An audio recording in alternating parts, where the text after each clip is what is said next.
नमस्कार, city post live के इस विशेष कार्यक्रम में आपका स्वागत है। मैं हूं श्रीकांत प्रत्युष। पूरे देश दुनिया में विपक्ष और सरकार के बीच खींचतान जारी है और कहा यह जा रहा है कि इसकी वजह, सबसे बड़ी वजह पेट्रोल है, महंगाई है और पेट्रोल डीजल के दाम बढ़ेंगे तो रोजमर्रा की चीज़ें महंगी होंगी, ये स्वाभाविक है। पिछले गुरुवार को केंद्र सरकार ने डीजल पेट्रोल की कीमत में ₹2.5 की कमी लाने का ऐलान इस तरह से किया जैसे उसने जनता को बहुत बड़ी राहत दे दी है। लेकिन जिस मंत्री ने आज किया है ₹2.5 कमी का ऐलान, जब वो विपक्ष में थे तो उनका दावा था कि अंतर्राष्ट्रीय बाजार में जब कच्चे तेल की कीमत $90 प्रति बैरल हो तो पेट्रोल ₹50 लीटर होना चाहिए, माने उससे ज़्यादा नहीं बिकना चाहिए। कच्चे तेल की कीमत $90 से $50 प्रति बैरल पहुंच गई है, लेकिन पेट्रोल की कीमत ₹50 कभी नहीं हुई। आज की तारीख में भी ₹90 प्रति बैरल पेट्रोल की कीमत है, लेकिन हमारे देश में पेट्रोल कितना महंगा बिक रहा है बताने की जरूरत नहीं है। जाहिर है तेल को लेकर अंतर्राष्ट्रीय स्थिति जो पहले थी वहीं आज भी है, लेकिन डीजल पेट्रोल की कीमत अपने देश में आसमान छू रही है।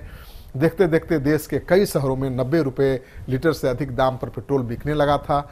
सरकार ने पेट्रोल और डीजल पर ₹1.5 कम कर दिया है। तेल कंपनियां अपनी तरफ से ₹1 प्रति लीटर कम कर चुकी हैं। कुल मिलाकर केंद्र सरकार और तेल कंपनियों ने ₹2.5 प्रति लीटर दाम कम किए हैं और कहा जा रहा है कि बहुत बड़ा काम कर दिया, जैसे तीर मार लिया।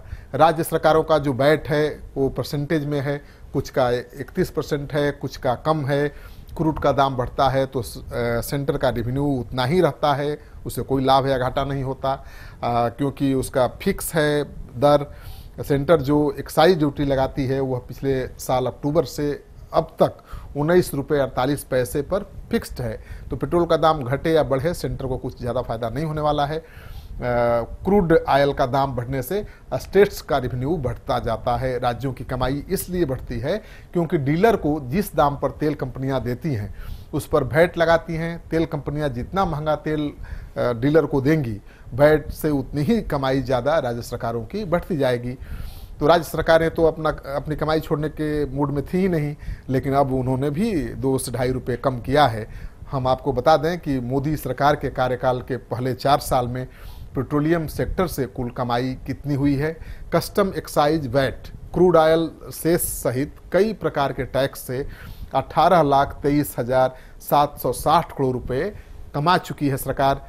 इसमें से भारत सरकार की कमाई 11,04,072 करोड़ रुपए है और राज्यों की कुल कमाई 7,19,688 करोड़ रुपए थी।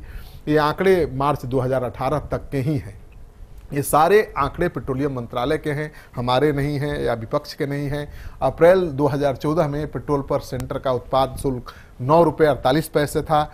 4 अक्टूबर को ₹2.5 की कटौती के बाद भी ₹16.98 है। अप्रैल 2014 के हिसाब से देखें तो पेट्रोल पर करीब 70% टैक्स बढ़ा है, जबकि अप्रैल 2014 में डीजल पर एक्साइज ड्यूटी ₹3.65 प्रति लीटर थी, जो आज की कटौती के बाद भी ₹12.83 लीटर है। अप्रैल 2014 की तुलना में आज केंद्र सरकार डीजल पर करीब 300% ज़्यादा टैक्स वसूल रही है हम लोगों से, जनता से, आपसे, हमसे। 1 जनवरी 2018 से अब तक दिल्ली और मुंबई में पेट्रोल करीब ₹14 महंगा हुआ है। आज की कटौती के बाद ₹5 सस्ता होगा तो कितनी राहत मिलेगी ये तो आप बताएंगे। 1 जनवरी 2018 को मुंबई में पेट्रोल ₹77.87 लीटर था। 31 अगस्त को मुंबई में पेट्रोल ₹85.93 लीटर तक पहुंच गया। 4 अक्टूबर को मुंबई में पेट्रोल ₹91.34 तक बिका। सेंटर तेल कंपनियां और महाराष्ट्र ने मिलकर ₹5 कम किए हैं।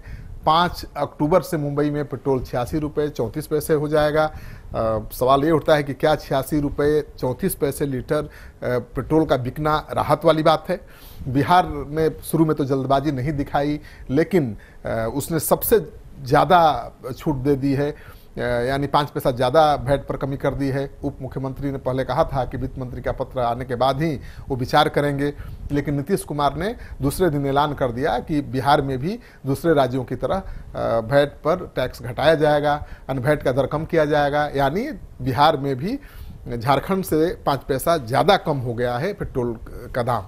मध्य प्रदेश, गुजरात, यूपी, छत्तीसगढ़, असम और त्रिपुरा ने भी 2.5 रुपये कम कर दिए हैं। कई राज्यों ने कर दिए हैं, कई राज्य कर भी रहे हैं, जबकि झारखंड ने डीजल की कीमतों में 2.5 रुपये की कमी तो की ही है। जैसा कि मैंने पहले भी बताया था आपको कि झारखंड सरकार ने कीमत कम कर दी है, बिहार सरकार ने कहा है कि बाद में विचार करेंगे, लेकिन अब बिहार सरकार भी कम कर चुकी है। क्या सरकार इतना ही कर सकती थी? ये सबसे बड़ा सवाल है। आने वाले दिनों में जब दाम बढ़ेंगे तब सरकार क्या करेगी, कितनी राहत जनता को दे पाएगी, क्योंकि चुनाव भी है। तो सोचिए कितना टैक्स दिया है हमने, यानी हमारी जनता ने।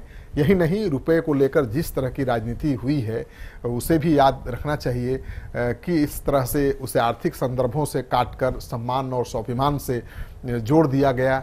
चुनाव से पहले और चुनाव के दौरान ही नहीं हुआ, बल्कि सरकार में आने के बाद भी प्रधानमंत्री ने रुपये की मजबूती को सम्मान और स्वाभिमान से जोड़ते रहे। सवाल यह है कि अब किससे जोड़ना चाहेगी सरकार, क्योंकि महंगाई तो लगातार बढ़ती जा रही है और ये महंगाई कब रुकेगी, पेट्रोल डीजल की कीमत पर कब अंकुश लगेगा। मुझे लगता है कि जो आज देश की परिस्थिति है इस पर अंकुश लगना नहीं है। पेट्रोल और डीजल में अभी कटौती जरूर हो गई है, लेकिन चुनाव आते आते या चुनाव बाद इस 100 रुपये के पार जाएगा आंकड़ा। तो मुझे लगता है कि आप हमको और जनता को भी ये संतोष कर लेना चाहिए कि अगर देश की स्थिति, आर्थिक स्थिति को ठीक रखना है, अगर देश में संसाधन और साधन आप चाहते हैं कि सड़कें बने, पुल पुलिया बने और देश का विकास हो, तो थोड़ा सा भार, थोड़ा सा ज़्यादा बोझ आपको उठाना पड़ेगा। लेकिन जो टैक्स वसूला जा रहा है जनता से, आपसे, अगर उस टैक्स का सही उपयोग न हो तब बात विरोध की उठती है। लेकिन जब अगर हमारे टैक्स का सही उपयोग हो हमारे देश के विकास में, तो वो मंजूर है। मुझे लगता है जनता मंजूर करती भी है, करती भी रही है। पेट्रोल और डीजल देश का कभी सबसे बड़ा चुनावी मुद्दा अभी तक नहीं बना है। तो मुझे लगता है कि चुनाव तक राहत आपको मिलेगी, चुनाव बाद थोड़ी और कीमत बढ़ सकती है, तो उसके लिए आपको तैयार रहना चाहिए। नमस्कार। आपको हमारी ये खबर अच्छा लगे तो दोस्तों के साथ शेयर करिए, हमारे यूट्यूब चैनल को सब्सक्राइब जरूर करिए और बेल आइकन दबाना बिल्कुल मत भूलिए, तभी आप तक लेटेस्ट खबरें सिटी पोस्ट लाइव की पहुंचेंगी।